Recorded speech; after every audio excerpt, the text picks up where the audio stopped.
Assalamualaikum warahmatullahi wabarakatuh. Bagaimana kabar kalian semua?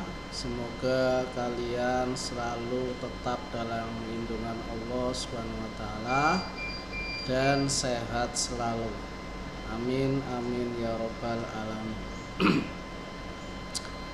Oke, pertama-tama saya sampaikan selamat kepada kelas 12 yang sudah naik dari kelas 11 naik ke kelas 12 ya. Mudah-mudahan hasil kerja keras kalian dari kelas 11 naik kelas 12 ini tidak sia-sia manakala kalian nanti di kelas 12 ini tidak menyia-nyiakannya. Pak Senal ingatkan bahwa kelas 12 itu adalah kelas yang waktunya sangat sempit, kelas yang waktunya sangat sebentar.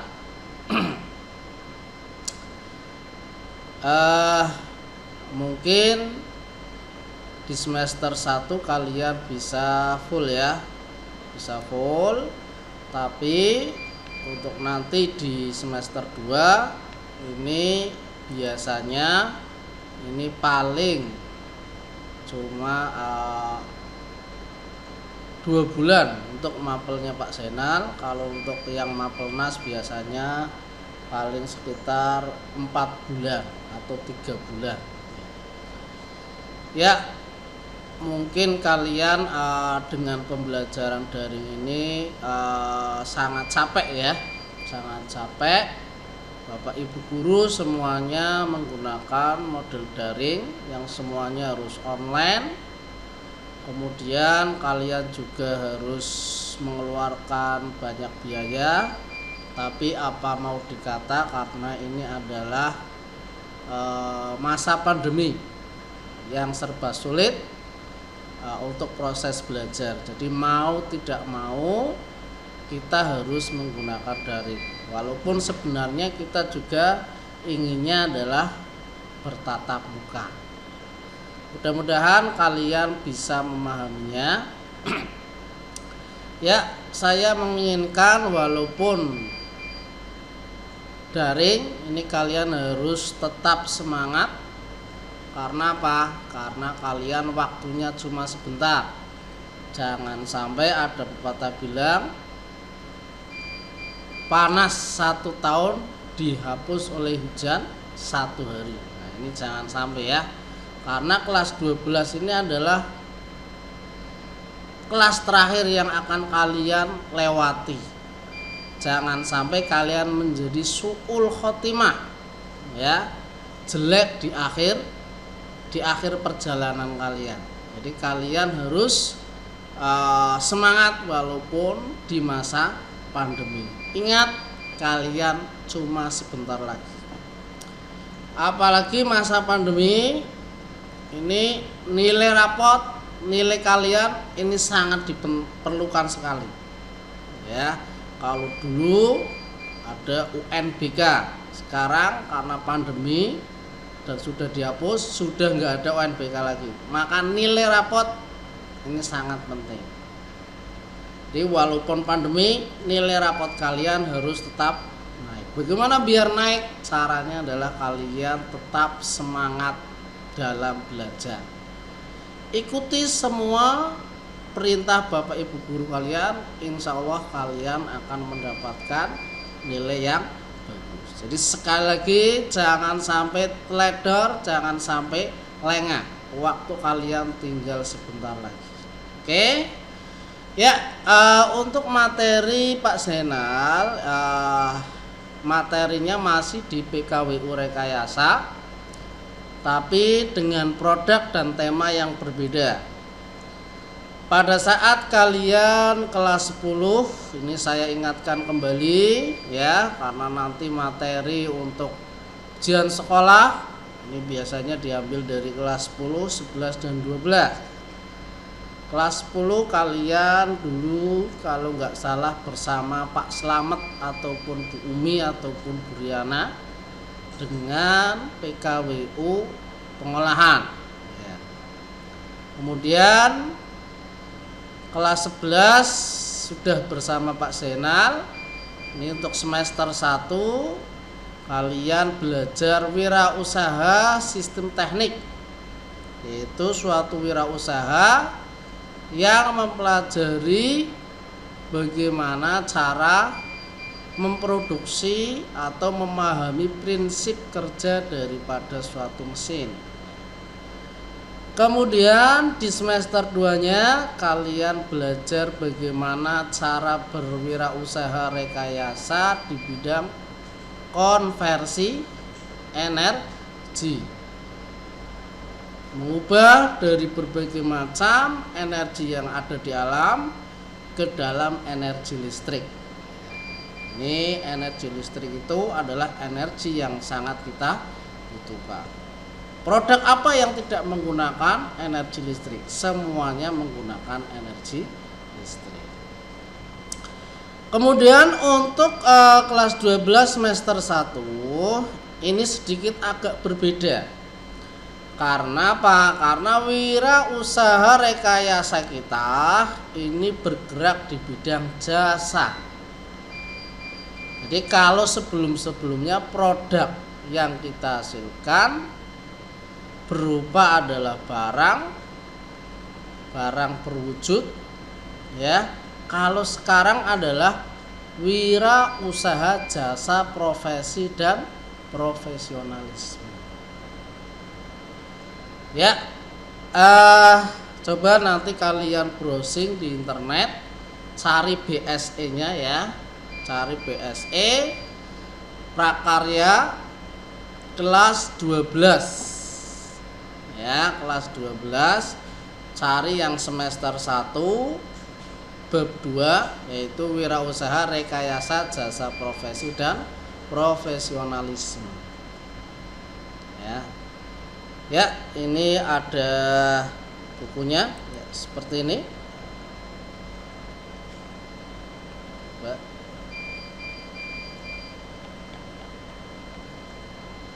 Ini semester 1 ya.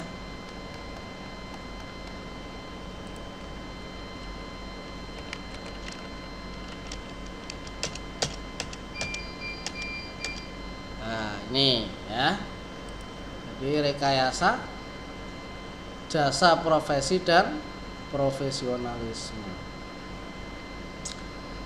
Ya, kalau kita melihat judulnya ya, ini kira-kira yang ada di pikiran kalian itu kira-kira kita akan belajar berwirausaha yang bagaimana? Mungkin kalau jasa ini sudah tahu ya. Ya, oke. Nanti kita pelajari satu demi satu supaya lebih terbuka wawasan kita. Kira-kira kita akan belajar apa? Ya, ini KD-nya, kompetensi dasar yang harus kalian kuasai setelah kalian mempelajari daripada PKWU rekayasa ini ya. Yang pertama untuk KD pengetahuannya adalah memahami proses perencanaan usaha jasa profesi dan profesionalisme, meliputi ide dan peluang usaha, sumber daya, administrasi dan pemasaran. Jadi kalian nanti harus memahami perencanaan usaha. Sama seperti belajar PKWU rekayasa yang lain selalu diawali dengan perencanaan. Kemudian untuk prakteknya kalian mampu menyusun perencanaan usaha jasa profesi dan profesionalisme, meliputi ide dan peluang usaha, sumber daya, administrasi dan pemasaran. Ya, itu KD-nya. Kemudian untuk peta konsepnya kita bisa lihat ya.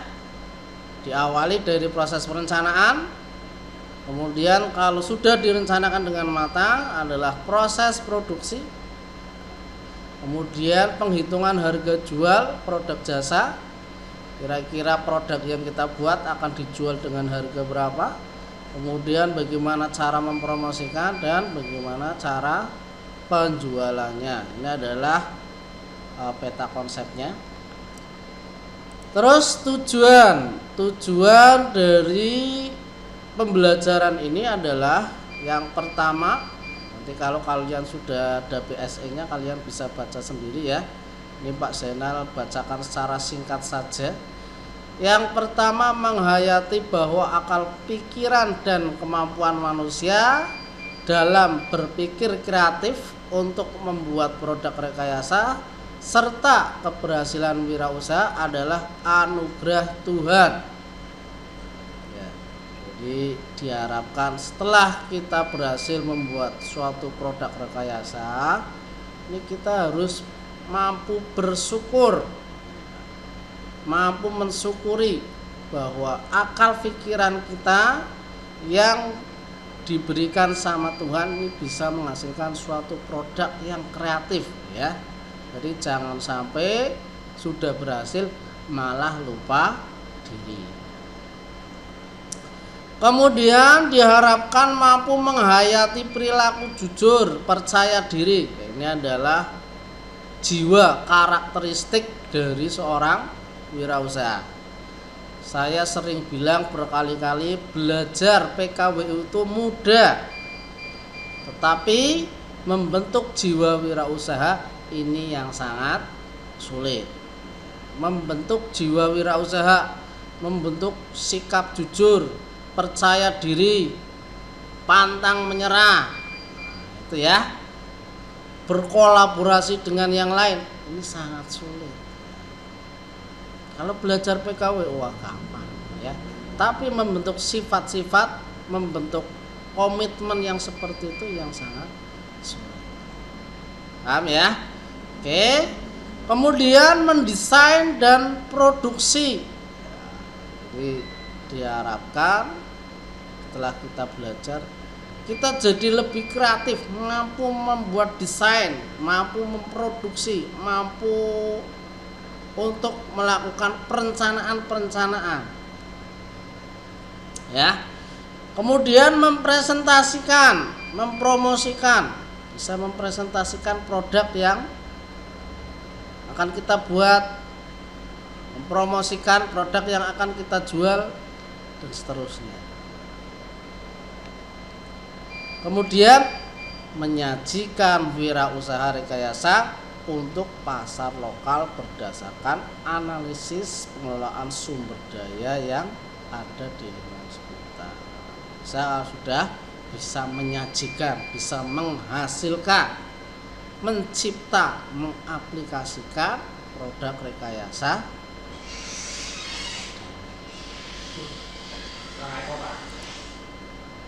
Ya, berikutnya adalah kita masuk ke materi. Di sini ada beberapa pokok bahasan yang akan kita diskusikan ya. Yang pertama, jadi sebelum kita membahas secara keseluruhan, kita harus tahu nih hal-hal ini. Yang pertama, apa itu jasa? Apa itu jasa? Kira-kira ada yang tahu nggak apa itu jasa? Kemudian apa itu profesi? Apa itu profesionalisme? Dan apa itu usaha jasa profesi dan profesionalis? Jadi mudah-mudahan dengan mengetahui per kata ini kita bisa memahami oh, wirausaha rekayasa jasa profesi dan profesionalisme itu nantinya seperti ini. Itu ya. Ya, kita bahas satu persatu. Yang pertama, apa itu jasa?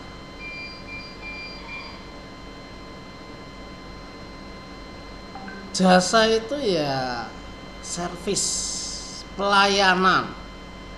Jadi ini sedikit berbeda dengan PKWU rekayasa yang kita pelajari pada saat kita kelas 10 ataupun kelas 11. Pada saat kelas 10 dan 11, produk yang dihasilkan berupa produk barang.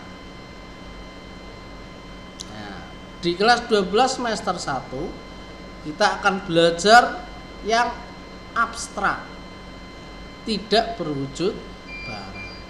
Skill yang kita jual, kemampuan. Kira-kira coba kalian sudah belajar dari kelas 10 sampai kelas 11. Bahkan sekarang sudah kelas 12 walaupun baru beberapa hari. Kira-kira skill apa yang sudah bisa kalian jual? Skill apa? Bingung kan? Kira-kira saya sudah bisa apa ya yang bisa saya jual itu dari kemampuan saya itu apa? Keterampilan apa yang sudah bisa saya jual? Betul kan? Nah.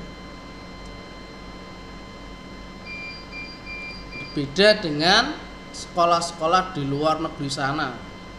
Kalau orang Jepang yang diasah adalah skill, karena mereka belajarnya itu fokus.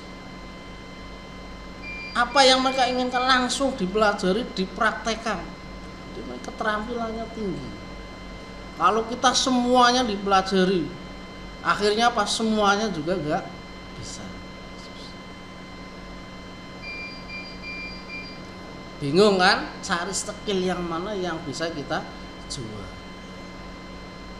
Jadi di sini yang akan kita jual adalah skill kita, kemampuan kita.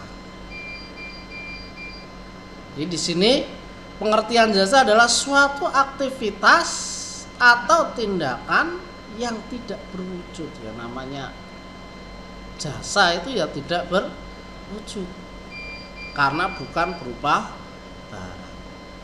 Tidak dapat diraba tetapi dapat diidentifikasi yang direncanakan dan dilaksanakan untuk memenuhi permintaan dan kepuasan konsumen. Jadi namanya servis itu tujuan utamanya adalah untuk memenuhi permintaan dan kepuasan dari konsumen kita. Itu ya. Saya rasa paham untuk definisi jasa ini. Di sini dikasih contoh banyak sekali. Ada jasa hukum, ya, jasa akuntan, jasa pemasaran, perawat, mekanik. Ini dari contoh-contoh ini kira-kira kalian bisa masuk yang mana ini? Jasa pariwisata, jasa fotografi, jasa potong rambut, jasa cuci piring. Kira-kira kalian masuknya yang mana? Ya, waktu kalian masih panjang untuk bisa menyiapkan di masa yang akan datang. Silahkan kalian mulai sekarang perdalam lagi kemampuan kalian supaya skill atau kemampuan kita ini bisa dibutuhkan di masyarakat yang akhirnya bisa bernilai uang. Itu ya, itu jasa. Kemudian berikutnya ciri-ciri jasa. Jadi jasa itu ada cirinya, walaupun kalian sudah tahu. Yang pertama tidak berwujud, karena jasa itu service atau action ya, atau skill, bukan berupa barang, maka jasa ini ya tidak berwujud. Sifatnya abstrak. Kemudian heterogenitas, tidak ada hasil jasa yang sama walaupun dikerjakan oleh satu orang. Ya maksudnya walaupun dikerjakan cuma satu orang, sama-sama tukang cukurnya, konsumennya itu perasaannya beda-beda. Ya, ada yang terpuaskan, ada yang tidak puas, ada yang biasa-biasa saja. Itu istilahnya adalah heterogenitas. Dan rasanya juga beda-beda, ya. Walaupun sama-sama servis tukang cukur, cukur di Petarukan, cukur di Pemalang, ini rasanya beda. Jadi itu sifat daripada jasa memang seperti itu. Kemudian tidak dapat dipisahkan. Maksud di sini tidak dapat dipisahkan, interaksi antara penjual jasa dan konsumen ini saling berhubungan, tidak bisa dipisahkan. Makanya kalau nanti kita berkomitmen berwirausaha di bidang jasa, maka mau tidak mau, supaya bagaimana caranya pelanggan-pelanggan kita itu selalu bisa terpuaskan, gitu ya. Kemudian berikutnya tidak tahan lama, ya, karena jasa ini tidak seperti barang, artinya bisa disimpan. Maka dari itu jasa tidak akan tahan lama. Sehingga nanti kalau kalian berwirausaha di bidang jasa, kalian harus selalu up to date. Jangan ajek, ya. Kalian membuka jasa cukur, potong rambut, potongnya kok modelnya itu terus, pasti akan ditinggalkan oleh konsumen. Potongannya gundul terus, ya, atau kuncung terus, pasti akan ditinggalkan. Maka dari itu kalian harus selalu update kalau kalian berwirausaha di bidang jasa. Jasa itu tidak tahan. Kalau kalian tidak update, maka siap-siaplah kalian akan digantikan oleh penjual jasa yang lainnya yang lebih menarik, yang lebih update. Ya, paham ya sampai di sini? Kemudian selanjutnya yaitu definisi tentang profesi. Kira-kira apa itu profesi? Profesi yaitu pekerjaan yang membutuhkan pelatihan dan penguasaan terhadap suatu pengetahuan khusus.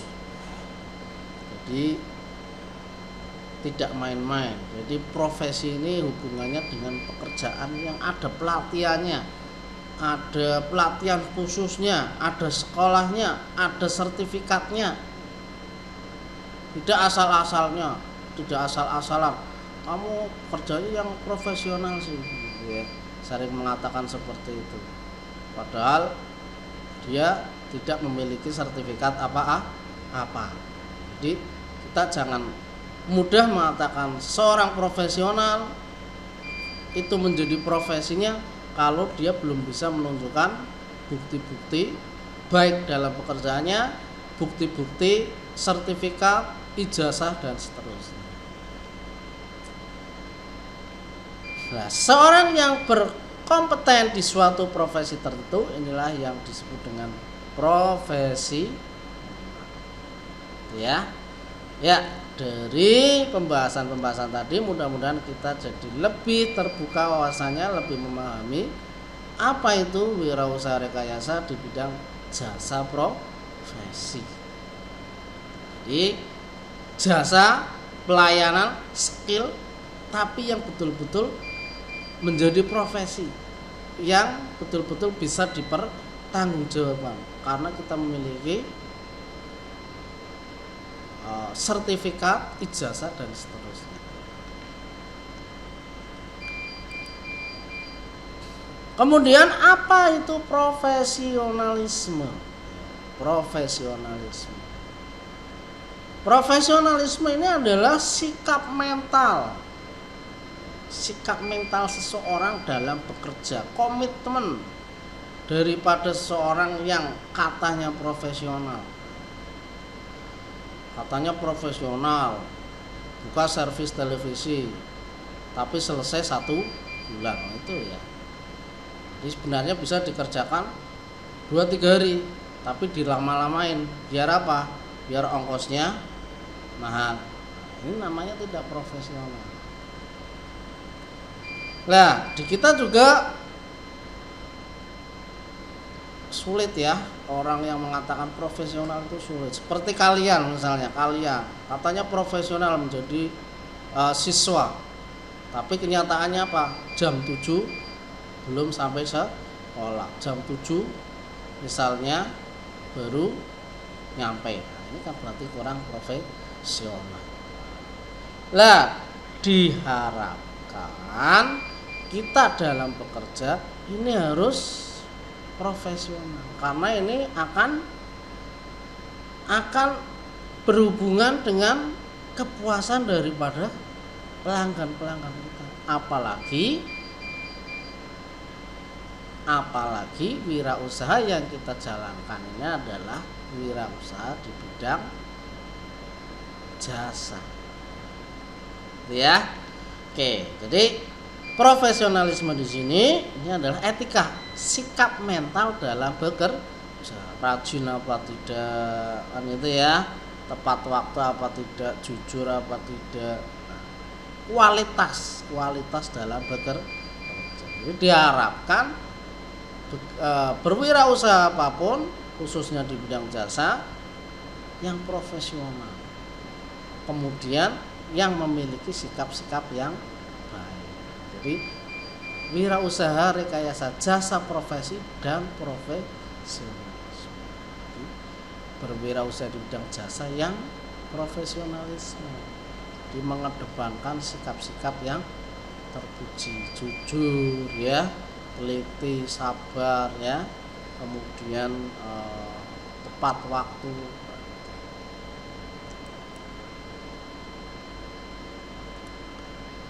Jadi bisa kita simpulkan, wirausaha jasa profesi dan profesionalisme adalah wirausaha menjual jasa yang sesuai dengan bidang keahlian dan kemampuan kita, yang dapat dibuktikan dengan sertifikat dan ijazah yang kita miliki, serta menjunjung tinggi etika dalam bekerja.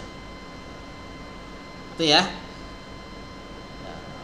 Ini contoh-contohnya banyak sekali, dimanapun kalian kerja di bidang jasa, hendaknya seperti itu.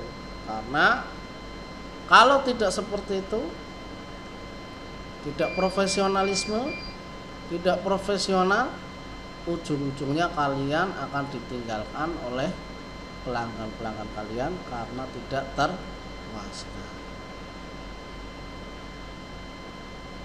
Itu ya.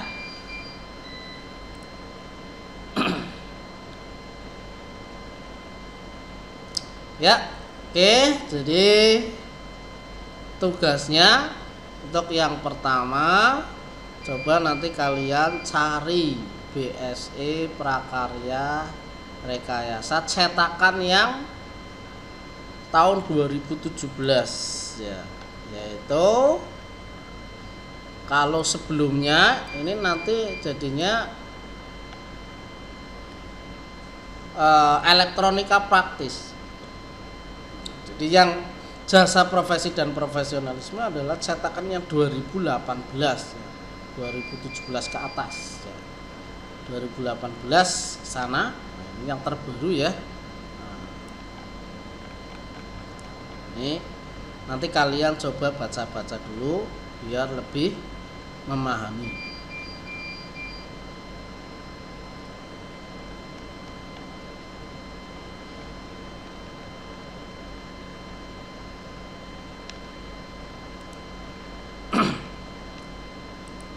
Ya, mulai dari sekarang silakan kalian mencoba berpikir kira-kira usaha rekayasa apa, terutama di bidang jasa yang ke depan bisa kalian gunakan. Memang kalau berwirausaha di bidang jasa ini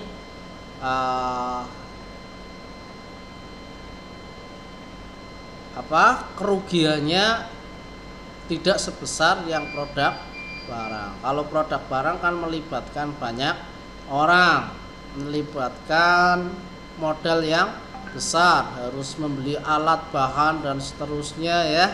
Tapi kalau skill, ini biasanya tidak dibutuhkan banyak orang, tapi keahlian, skill serta sikap-sikap profesionalisme yang akan dijual. Ya, dari saya cukup sekian. Saya harapkan minggu depan kalian sudah mencetak BSE-nya semua. Ya, mencetak BSE prakarya rekayasa. Prakarya rekayasa itu di bab 2. Jadi yang dicetak hanya bab 2 saja. Yaitu prakarya rekayasa, jasa, profesi dan profesionalisme. Dari saya sekian dulu. Terima kasih atas perhatiannya. Saya akhiri. Assalamualaikum warahmatullahi wabarakatuh.